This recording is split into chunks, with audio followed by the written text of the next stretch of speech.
চাই, যদি আধিপত্যবাদকে ঠেকাতে চাই, তাহলে এখন নিজেদের মধ্যে কোনো দলাদলি করা যাবে না। আমাদের নেতা তারেক রহমান পরিষ্কার ঘোষণা দিয়েছেন। আজকে সবাইকে শুধু একটা বলতে চাই, তারেক রহমান কিন্তু শহীদ রাষ্ট্রপতি জিয়া রহমানের সন্তান। তারেক রহমান কিন্তু বেগম খালেদা জিয়ার সন্তান। তারেক রহমান কোন আপোষ করবেন না।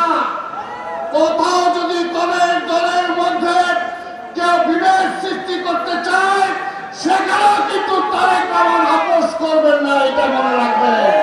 তাই আমরা বলতে চাই, আমরা শহীদ জিয়ার সৈনিক হিসেবে দাবি করি, বেগম খালেদা জিয়ার তারেক রহমানের সৈনিক হিসেবে দাবি করি। এই মুহূর্তে দরকার ঐক্যবদ্ধ হওয়া, এবং এই মুহূর্তে দরকার তারেক রহমানের সরকার। এটা ছাড়া এই দেশটাকে আমরা রক্ষা করতে পারবো না। আজকে অনেকে নির্বাচনের অনেক রকম ফর্মুলা নেন। 5ই আগস্টের আগে এই ফর্মুলা ছিল না, হঠাৎ চলে আসলো। কোথেকে আসলো? যারা এই দেশটাকে ওই ভারতীয় আধিপত্যের হাত থেকে মুক্তি দিতে চান না, তারাই আজকে ওই যে টিপি সিস্টেম না কি সিস্টেমে তারা নির্বাচন চান। কাজে ওই নির্বাচন দিয়ে তারা ঝুলন্ত পার্লামেন্ট করতে চায়।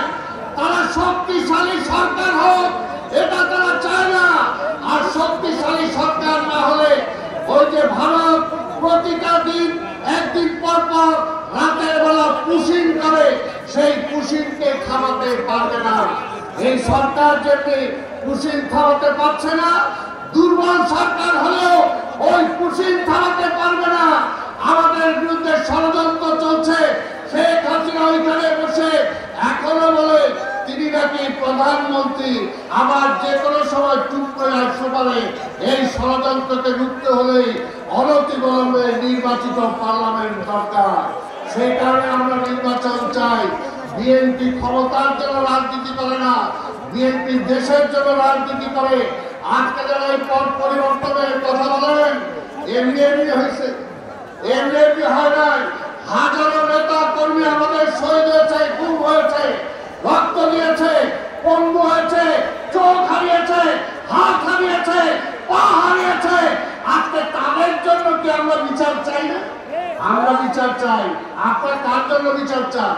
আপনাদের কোন দলের কোনটা আজকের এই ফ্যাসিবাদ বিরোধী আন্দোলন করতে যে শহীদ হয়েছে নামগুলো দেন, আর আমরাও নাম দেই। এই সরকারকে বলবো, এই ফ্যাসিবাদ বিরুদ্ধে আন্দোলন করতে যে 17 বছর বিএনপির নেতা কর্মী যারা রক্ত দিয়েছে, জীবন দিয়েছে, তাদের তালিকাও সেই শহীদের তালিকায় আসতে হবে। শুধু আপনাদের তালিকার দিকেই হবে না। তাই আমি আর বক্তব্য দীর্ঘায়িত না করে আপনাদেরকে একটা কথাই বলবো, নির্বাচন অতি সন্নিকটে। যে যত কথাই বলো, নির্বাচন ফেব্রুয়ারির মধ্যেই হবে ইনশাআল্লাহ। এবং নির্বাচনের প্রস্তুতি এখন থেকে আপনার ঘরে ঘরে নিতে হবে, যাতে আগামী নির্বাচনে আমরা জয়লাভ করতে পারি। এইটা মনে করেন না যে আওয়ামী লীগ নাই তাই শান্তিপূর্ণভাবে বিপুল ভোটে জিতে যাব। ষড়যন্ত্র চলছে, সেই ষড়যন্ত্রকে থামাতে হলে আমি আবার বলবো, এখানে 2টা সিট, এখানে সালাউদ্দিন আহমেদ, রবীন্দ্র রবি এবং তানভীর আজ ঐক্যবদ্ধভাবে কাজ করে এই 2টা সিট তারেক রহমানকে উপহার দিতে হবে। আজ এটাই আমি আপনাদেরকে বলে আমি বিদায় নিচ্ছি। খোদা হাফেজ।